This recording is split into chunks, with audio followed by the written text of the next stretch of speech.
Nous tenons à porter à votre connaissance, comme vous l'avez entendu dans des réseaux sociaux, je voudrais ici confirmer l'existence d'une pétition qui vise le président du bureau de l'Assemblée provinciale. Cette pétition devait être déposée aujourd'hui. Mais le temps ne nous permet pas de déposer avec tout ce qu'il y a comme procédure par rapport à cette pétition. Nous avons subi la contrainte de temps qui fait qu'en face de nous, il y avait la nécessité de voter les budgets pour que notre province puisse vivre dès le 1er janvier.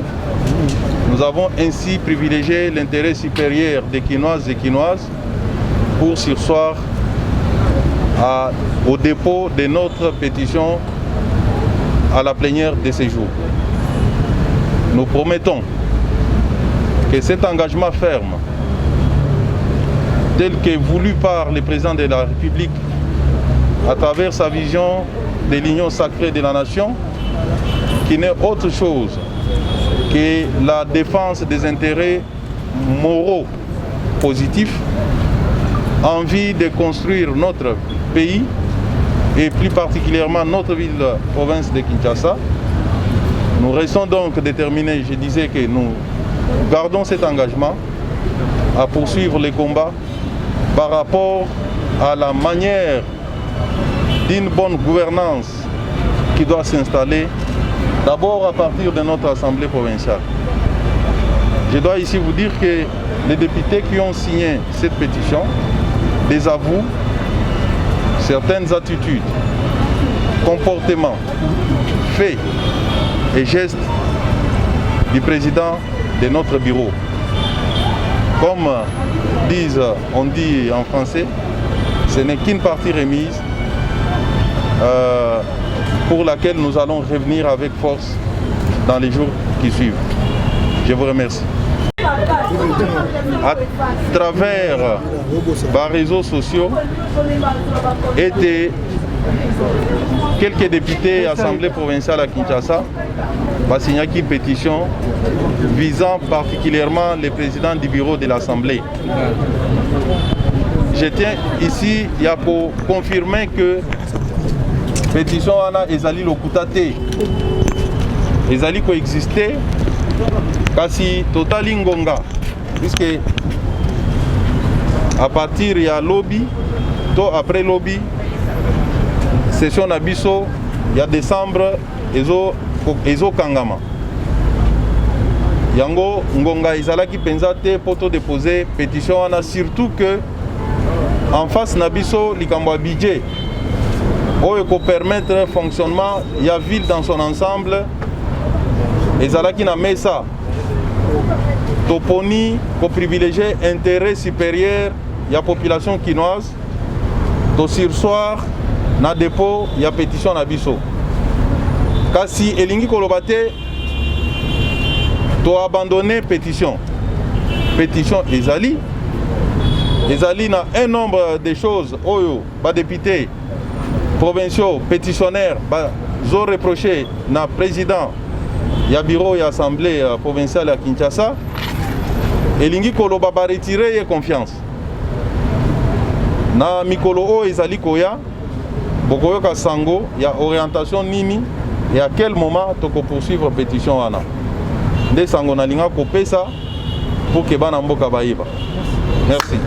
Onyo sote to sangani na kombo ya lingomba ya sika oyo mokonzi mboka belelaki po na kobigisa Kongo na kombo ya union sacrée mopepe wana eyepete awa esimbi biso yango na tukumine na mwambe o tozali tukumi na mibale basi batie linzaka bakoti na union sacrée awa na assemblée provinciale ya Kinshasa po na kopesa mokonzi mboka maboko na maele waza nango na makaniswa nango na mibu misato etikali tobongola Kongo lukasa wana o biso tukumi mbale na mibale totie linzaka ezali ya kofungwama lobi bokoyoka ba mosusu pe bakobakisama po tokenda liboso totondi bino matondomi.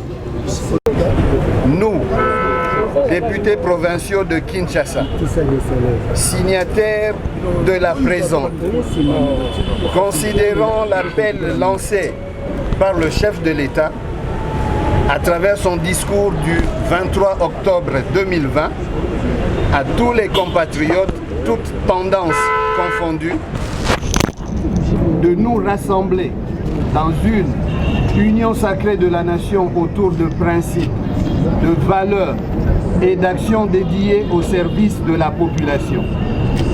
Considérant que cette vision qui est déjà en train de se matérialiser au niveau national à travers le processus en cours au sein de l'Assemblée nationale doit également se traduire en province et en particulier à Kinshasa, capitale de la République démocratique du Congo et siège des institutions de la République, à l'effet d'accompagner efficacement l'action du président de la République. Constatant la nécessité d'impulser une nouvelle gouvernance dans les institutions provinciales basée sur l'émergence et le développement socio-économique de la population quinoise dont nous sommes les représentants.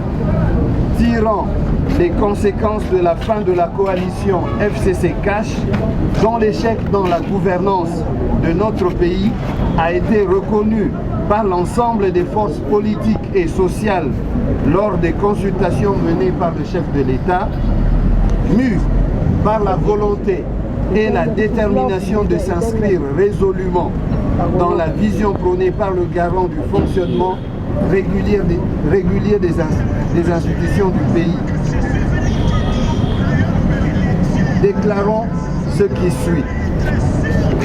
Primo, notre adhésion volontaire, libre et déterminée à l'union sacrée de la nation en vue de mettre en place une nouvelle dynamique de la gestion de la chose publique.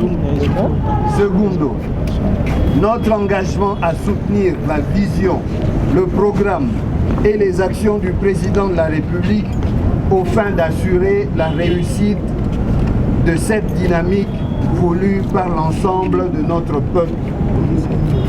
Tertio, notre détermination à tout mettre en œuvre pour la réalisation des attentes et aspirations de la population quinoise.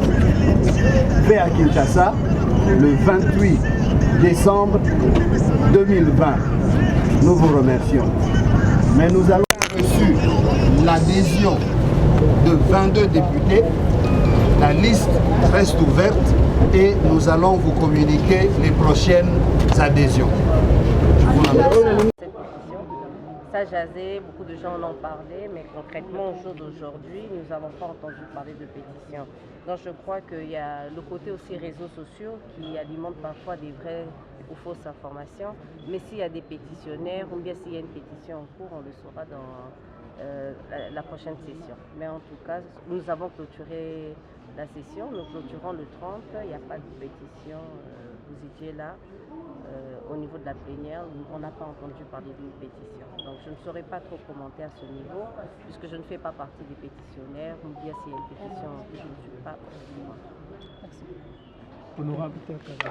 Le député provincial qui pose une question orale ou écrite au gouvernement provincial ou à un de ses membres, au gestionnaire d'un service public provincial ou local, dépose le texte au bureau de l'Assemblée provinciale qui, après en avoir vérifié la recevabilité, la transmet à qui de droit dans le délai de 7 jours à compter de son dépôt. Le député, auteur de la question, qui s'absente sans raison à la séance plénière convoquée quant à ceux, ici nous parlons de la séance où la question doit être présentée. Quant à ceux, perd le 10e de ses émoluments et le bénéfice d'une nouvelle programmation de sa question et ne peut la réintroduire au cours de la même session. Parce que la question n'aura pas été présentée, on ne peut pas la réintroduire. Ici, on est dans le cas où la question a été présentée, j'ai eu à présenter, il y a eu un débat. Le ministre est venu répondre, il est question c'est clair, collègue. Voilà. Donc ne venez pas nous embrouiller ici. Je vais répondre, je vais donner la conclusion. Président de l'Assemblée provinciale, honorables membres du bureau, honorables députés et chers collègues,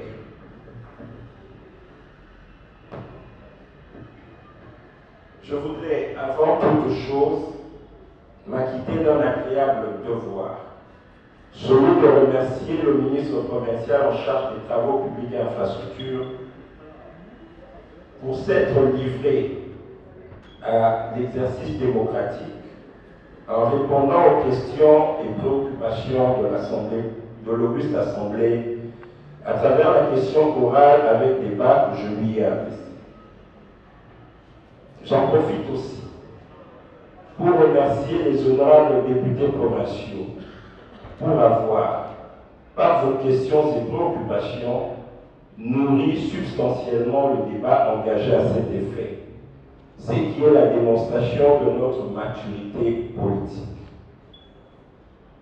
Après avoir lu avec attention les réponses et éclaircissements que M. le ministre s'est efforcé à nous fournir, je tiens à souligner que malgré la pertinence de ces réponses, en dépit de l'importance et de l'utilité de ce projet pour l'assainissement de notre mégapole, il n'en demeure pas moins que la localisation de cette station de traitement à cette place emblématique qu'est le boulevard Triomphal est sujette à caution et donc en réalité inappropriée. En effet, honorables députés, chers collègues, vous aurez constaté avec moi qu'à travers ces réponses, le ministre provincial dont j'apprécie l'intelligence, l'élégance et le sens de responsabilité n'a malheureusement pas été en mesure de nous apporter des réponses claires et nettes sur 1. Le contrat ou acte juridique approprié qui lie la ville de Kinshasa à la structure à laquelle ce terrain a été cédé et dont la gestion de ce projet est confiée. 2. La preuve probante des études d'impact environnemental qui ont été menées préalablement à l'octroi pour l'autorisation d'implantation de cette usine. Bien au contraire, le ministre a affirmé que le choix du site a été fait par les experts de l'UNESCO, chose très grave qui prouve la non-maîtrise par nos propres services du plan d'aménagement de notre territoire. En outre, pour justifier le choix du site du boulevard Triomphal, le ministre s'est fondé sur le fait que le coût de transport des produits que les camions villageurs achemineront sur le site sera moins cher. Cela ne pourrait être vrai qu'en partie pour les véhicules dont le point de départ se situerait à proximité du site. Par contre, cette assertion ne serait pas fondée pour les camions qui viendraient des zones éloignées du site. C'est dire combien la raison avancée par le ministre ne tient nullement la route. 6. Le ministre n'a pas été capable de nous dire le coût exact de construction et de gestion de ce projet, ainsi que le modèle économique qui sera mis en œuvre pour la gestion du dit projet. Il n'a pas non plus été en mesure de nous donner les garanties nécessaires sur la pérennisation de ce projet, après que la Fondation Eco Global se sera désengagée de la gestion du projet et lorsque les financements extérieurs auront cessé d'exister.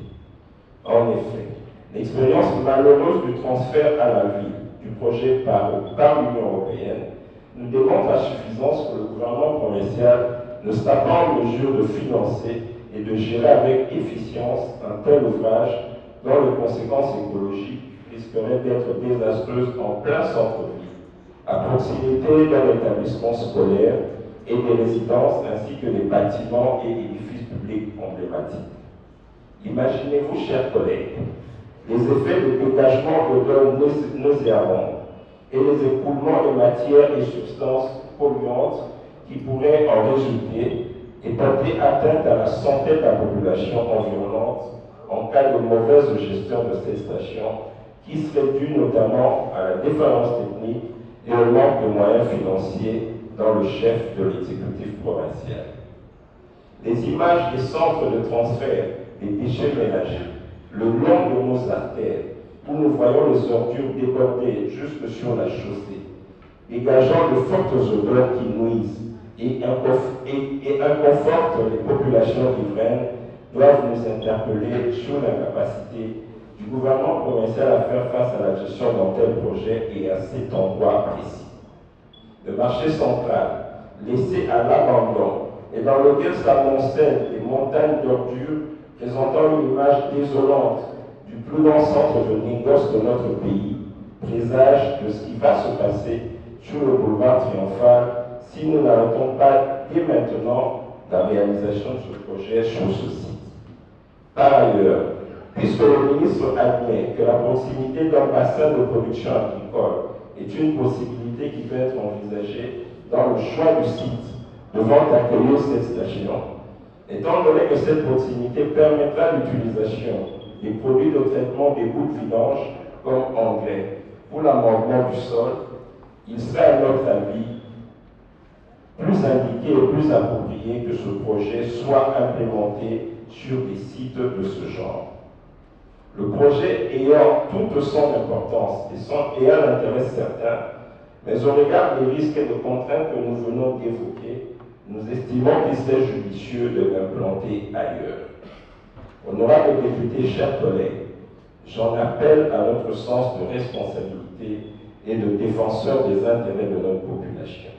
Celle-ci, particulièrement la population riveraine de Kasavubu, ne veut pas que ce projet soit implanté à cet endroit. Devrons-nous rester sourds à ces cris de détresse? Moi, j'ai pris le devant en tant qu'élu de la circonscription et je vous invite non seulement à être solidaire, mais surtout à vous mettre au service des intérêts de cette population qui nous a mandatés au sein de cette Assemblée. Il s'agit d'une responsabilité historique que nous prendrons devant la population quinoise. À nous de nous assumer et nous serons jugés par les générations présentes et futures sur ce que nous aurons fait de cette place emblématique que nous considérons comme notre place de la République. Aujourd'hui, c'est la commune de Kasavubu qui est concernée. Demain, ça sera la vôtre. Soyez-en conscients. De ce qui précède, je propose que l'Assemblée provinciale de Kinshasa recommande au gouvernement provincial la délocalisation de ce projet d'érection de la station de traitement des eaux usées du boulevard Triomphal vers un autre site plus approprié. Pour ce faire, je déposerai dans le meilleur délai la proposition de recommandation y afférente. Je vous remercie.